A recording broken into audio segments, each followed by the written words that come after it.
team at AIDS Resource Alliance really works to help address those social determinants of health and provide patient-centric care to those who don't typically see it in rural areas. From the moment you walk in the door until the moment you leave, it's very evident that this is a warm and welcoming clinic for the HIV community and the LGBTQ community. We have a wide geographic area that we serve throughout north central Pennsylvania. Our nurse's office is here at the front of the hall. It does a lot of the coordination with our patient visits as well as coordinating client services. Kelly is our patient case manager.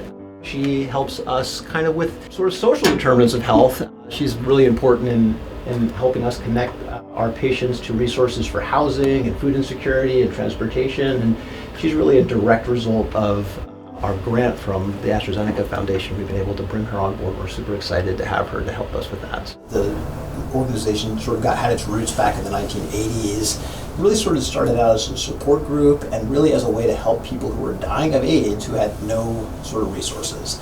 That group kind of turned into an AIDS service organization, and that's just caused the agency to be able to have like dedicated social workers, but we never had direct medical care here.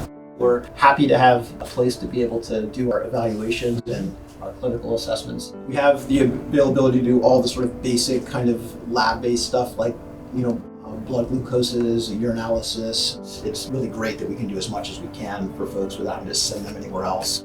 Our tour was a great tour today. What an eye-opening experience it was. Not only to see the facility, but to see the dedication, the great work that this team is doing here. Each of these events brings on a new perspective of how these organizations are using, our grant dollars. I'm so proud to work at the AstraZeneca Foundation. We're able to fund operations like AIDS Resource, who are helping to identify and treat unmet gaps in care.